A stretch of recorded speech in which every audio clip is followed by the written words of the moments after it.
You have cancer. I heard that at 6:57 p.m. on a Monday night on March 1st, 2021. And when you hear that, the very first thing you think is, am I going to die? And then you start thinking, where did I get it? How did I get it? How long have I had it? Is it curable? What do we do next? And I'll be honest with you, it's a shit show because you go, oh my God, I never wanted to hear this line, or God forbid you have any of your loved ones hear this line, and you're kind of freaking out. You don't know what to say. And there's almost a part of you in denial, like, no, really? And I'll tell you that in a second. But what this video is just me kind of giving you the straight skinny to say, hey, I'm going to use some language on here, guys. I'm just going to kind of tell you like it is. I actually, since I am a speaker for a living, I'm like, hey, I did this a couple times, and I had one of my best friends in the world, the best friend, just said, just be John and just talk. I'm like, okay, here it comes. She's like, be vulnerable and tell them what they're going to get into. Well, that's the cancer I had. Squamous Cell Carcinoma, P16, HPV, stage 1. I have no clue where I got it. They said you could have had it 20, 30 years. It could have been dormant. Obviously, it's a form of HPV. When we were younger, they didn't have shots. Now they do give kids shots for this. So it's actually the #1 cancer, I think, for men over 40 in the United States. So when I got this, I'm like, okay, where, how, all? They're like, don't worry about it. It's not like calling people going, hey, I dated you 30 years ago. You have no clue, okay? But at the end of the day, it is what it is. You go, okay, what are we going to do about it? Because the way you can get this through intimacy, holding hands, kissing. You can get it a lot of different ways, all right? So at the end of the day, I'm like, okay, now that I got it, what are we going to do about it? All right. So the one thing I'm going to tell you as I go through this is I kind of call this a deer in the road, is that to me, I'm going to go through some things that they don't tell you in the hospital, or they don't tell you when you're going through this. And there's a part you want to go, hey, I don't want to know it. Or because to me, I'm kind of going, hey, if I was driving 2 minutes ahead of you and I just barely hit a deer, would you want me to call you and go, hey, there's a deer in the road. You might want to slow down. Well, there's a deer in the road, and the deer is some of the stuff I'm going to lay out to you. And if you're ready for it, here it comes. Because I think for me, knowledge is power. And I know that when I found out that I had cancer and I heard those words, I wanted to know every possible thing I could. So I was prepared of what I was going to be getting into. So as I mentioned here, I was a speaker, and my ENT doctor asked me, what do you do for a living? I said, I'm a speaker. I said, I've been traveling all over the world. And oh, by the way, I got a lot of shit planned. I got a lot of stuff coming up. He's like, well, that's not going to happen. And I was really like, no, really, I got shit coming up. He's like, I know you do. It's not going to happen. So there's a part that was like in denial. He's like, your calendar's changing, buddy, for the next 12 months. This is going to be a year before you even remotely get back to anything towards normal. Even right now as I talk to you. I mean, here I have to, I'm trying to get back into shape. I'm drinking water a lot. You're going to have limited saliva for the rest of your life. It's going to be hard to eat certain foods. Chicken and beef are going to be really hard because they're going to soak up the saliva in your mouth. You're going to have to drink water all the time. And by the way, as much as they tell you to drink water all the time, it gets boring. So and even when you speak, you're going to need it even more. So that was my job. And as he started to elaborate on what was going to go on with me, what I didn't know, how quickly within pretty much a month and a half to 2 months, I looked like that. And I was down over 40 pounds really fast. So I'm going to make that picture go away, because the reason why I put those photos up is I wanted you to go, that's what John looked like before he got sick. That's what I looked like going sick. And this is what I kind of look like. Not kind of, this is how I look now. And the thing I'm going to tell you, hey, you're going to get through it. I know this is the stuff that they're not going to tell you, but you're going to get through it. There's going to be times when you don't think you're going to get through it. You're going to get through it, especially if you've caught it at an early stage. Now, when I say that, this is a video just on this type of cancer I've had. Obviously, there are cancers out there where you get them and you may not get through it. You might only have a certain amount of time to live, and I can't even possibly fathom that. I really, really can't. But what I can tell you, all I can do is tell you this is how I felt, and this is what I went through with this form of cancer at this stage. So with that being said, one of the first things I learned that they don't tell you is anger is not going to win. Anger doesn't win. When you hear this news, you want to be pissed. You want to go effing howl at the moon. You're like, why me? You go through a bunch of shit. And it sucks, man. And you get depressed. You get pissed. And actually, when they finally tell you, they don't tell you a lot unless you keep asking a ton of questions. But it's like, this is when I found out. And I had 45 days between there and when I was starting my protocol, which was going to be close to 8 weeks of radiation. And one of the things that happened is that he said, go do whatever you want. Go eat, drink, party, golf, do whatever you want. Because when that day hits, it's going to progressively get worse and worse. It just keeps going and going and going to your very, very last day. It doesn't get any better. It just keeps getting worse. So you need to make sure you're prepared for it, which to me, when you finally go, okay, let's go, all these things you wanted to do, or if you wanted to get pissed or have conversations with family members that you didn't have before, go get it done right now, because there's an element of just getting cleansed before you finally start this day one. And that was a big part that they didn't tell you. Number 2 is, don't be their bitch. And I mean this completely 100% respectful. Friend of mine at the club named Bill, he had cancer. And when he got it, he said, listen, just don't sit there and go to one person and go, well, I guess I'll just be their bitch and do whatever they tell me. There will come a point in time when you will do that. But meanwhile, when you hear from this doctor, okay, because I had an ENT, okay, and he told me this will be your protocol. Well, then I went to somebody else. I wanted to get a second opinion. He said, this will be your protocol. And then I went to a third doctor, spoke with them, Kettering. They're like, okay, well, this will be your protocol. Well, it was 3 different things. And so again, there's a part of you, you're going to get pissed. You're like, wait, you guys have the white coat and the stethoscope. You're supposed to know what's going on. I'm the patient. Shit, I don't know what I'm supposed to do. I got 3 people telling me 3 different things. One person going, hey, we want to take your tonsils out. We're going to do this. And then another person go, we're just going to do radiation. Another one go, hey, we might do radiation and chemo. And I'm like, what the fuck? Like, really? Guys. And I really was. I was like, make up your fucking mind. What are we doing? And I was pissed because I'm like, what are we going to do? What you do is this. You start meeting with people and you have conversations. And when they tell you stuff, you then go, oh, what do you think about what they said? When they say something, you go to them. What do you think about what they said? And so what you start doing is you collaborate with all 3. Now, I understand based on where you live in the world and how insurance works, it sucks to know that you may not be able just to go out and get 3 different opinions without spending a bunch of money. The one thing I will tell you is, which was pretty good, is that once you get all your tests done, which I did with this person right here, where I started doing all the stuff, I was sharing it with the other people. And sometimes when you go to another place, they go, oh, we're going to start over and do all the other tests. I'm like, no, I've already done that shit.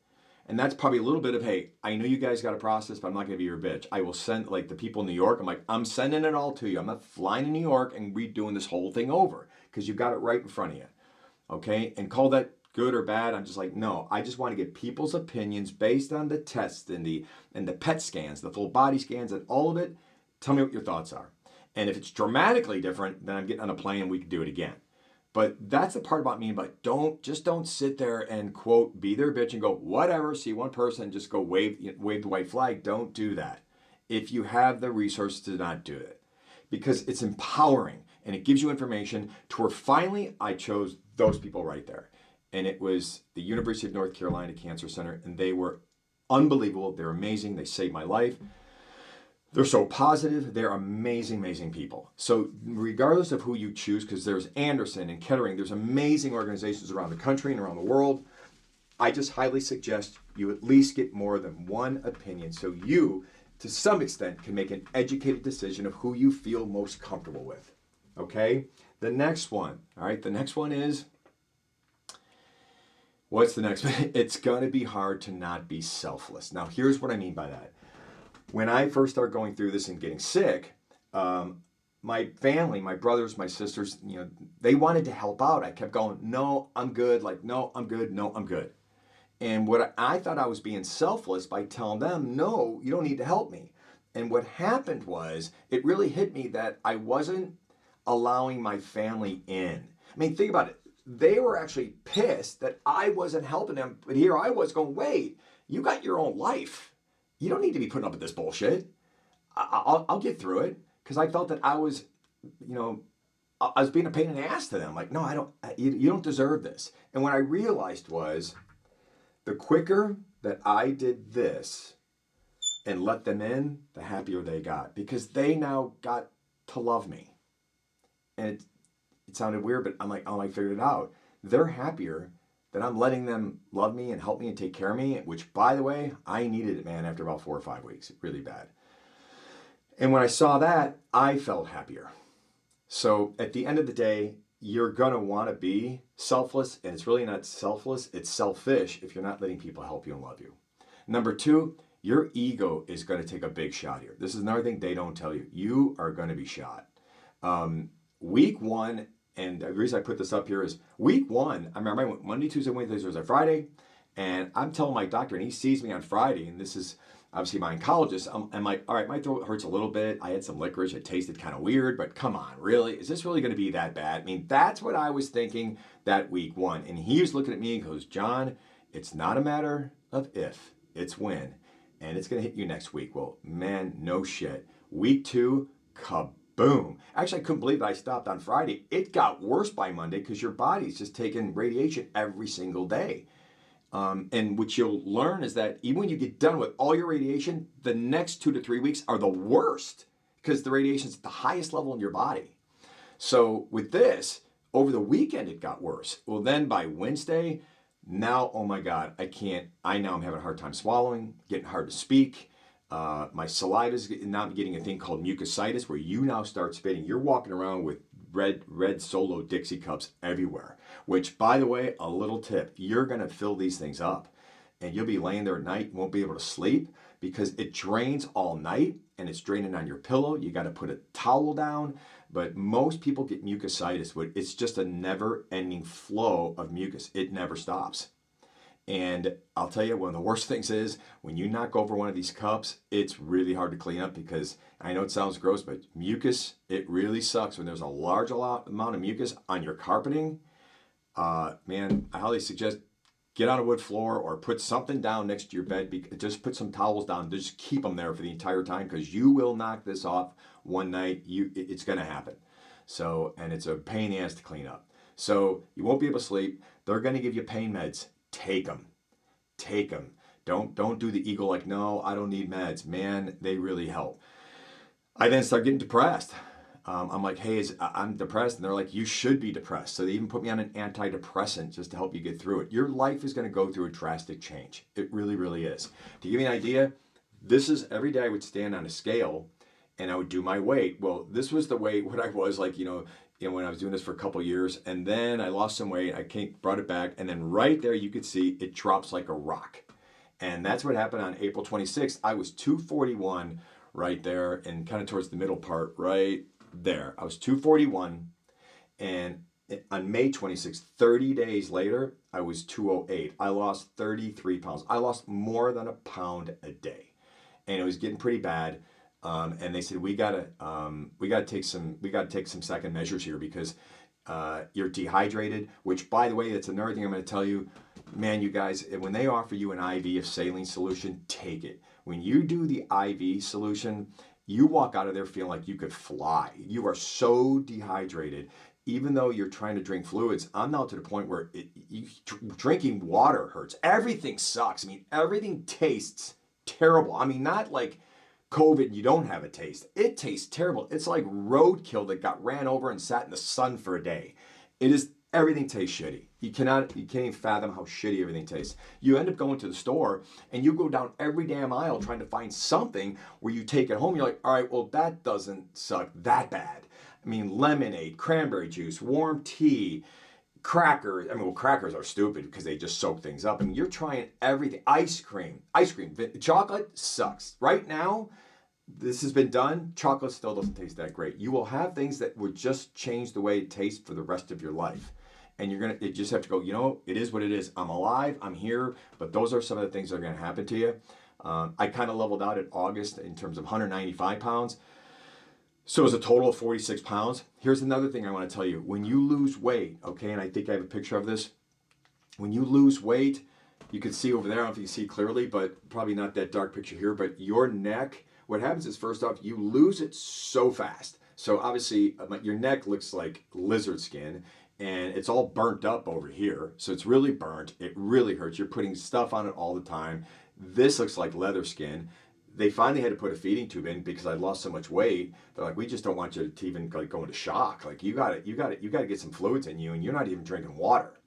So what I'll tell you is that when all that's going on, let me go back when all this is happening. The one thing I will warn you of: when you lose weight, the area you lose it the fastest is up here. And you saw that earlier picture. Yeah, there was a part of me go, can I just lose it right here in my stomach or my ass? That'd be nice. Well, you know, it pretty much comes out of here the quickest. It eventually gets to here, but that's what makes you look old fast because your weight drains from here, I think, the fastest. So be ready for that. It's going to start coming off in other areas later, but this is where it goes first. So be ready for all of that stuff, you guys, okay? Because you're going to have days where the next thing they're going to tell you is, listen, man, there's some days you're going to want to just wave the white flag and go, you win, cancer. Remember, guys, cancer's going to win the battle. It's going to kick your ass, but it's not going to win the war. Remember the earlier thing I said? I go, you're going to get through this, but there's days where you don't think you're going to. And you're just going to want to wave the white flag and go, fuck, I'm done, man. Because to me, the reason why I put that clock right there, I'll never forget how much I was counting the days. Like, you know, I'm like, these many days gone, and I got, you know, this many left. And you're counting them because cancer's kicking your ass. And I kept saying, you're on cancer's clock. As positive as I can be, you can wake up and try to be positive. Take the help from your family members. I remember one of my favorite things was, I remember my sister Patty called my sister Terry and they were on speaker and I'm laying in bed and my sister Terry was in my room hanging out with me and I said, can you just call Patty again? Because it was just so soothing just to hear my sisters talk on speaker, just so get your mind off of how painful everything is. So there's these little things that you're going to figure out that bring some type of peace or some commonality to your life, because your life's going to get turned upside down. And I know it's crazy, but listening to my two sisters talk at night, which is so funny because I remember Terry called Patty going, hey, Johnny wants us to talk again like we did last night. She's like, about what? She's like, I don't know. He just wants us to talk. And at the end of the day, they did. They talked almost every night. I just got to listen into it. And it was like Seinfeld. It was about nothing, but it was therapeutic. You're going to find some things that are just going to be therapeutic to you. Okay. It's going to help you. But you're going to get through it. Finally, now what? So you completely get through it. And as I mentioned to you, when you get done with your last therapy, the next 2 or 3 weeks are the worst because you have more radiation in your body than you ever had before. So mentally, you're thinking, oh, I don't have to go anymore.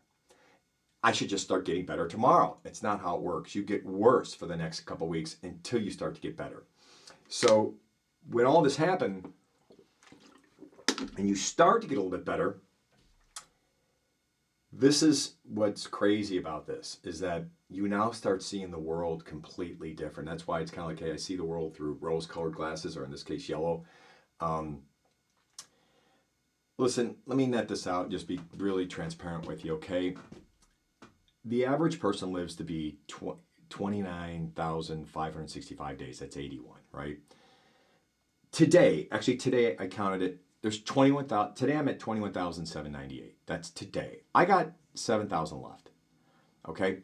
You know what you realize when you have cancer? How much fucking time you spent worrying about shit you should have never worried about. That's the one thing it gives you. It gives you the ability to step back and go, am I an idiot? Really? Okay, so I got pissed because some guy cut me off in traffic. Really? What it made me realize is it's amazing.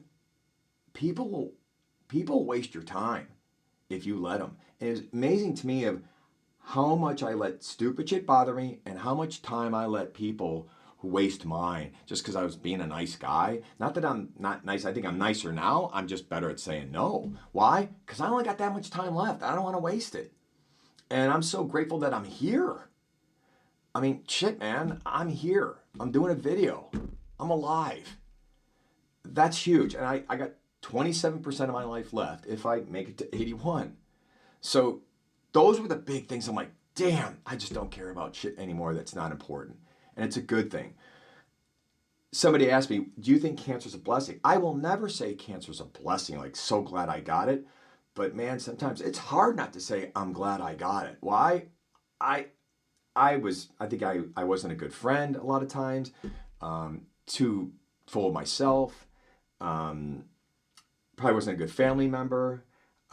It just makes you go, holy shit, what's really important? What's really important and what's not, forget about it. Focus on what's important, which is your family, your friends. Not saying the word I all the time. Man, it's not about you. It's amazing just realizing, like, God, it's not about you, Johnny. You know, it's about your family and your friends and being a good friend and hanging out and doing things with them and just being a better person. Even love, you know, having a better relationship, you know, finding the love of your life, the love of your life.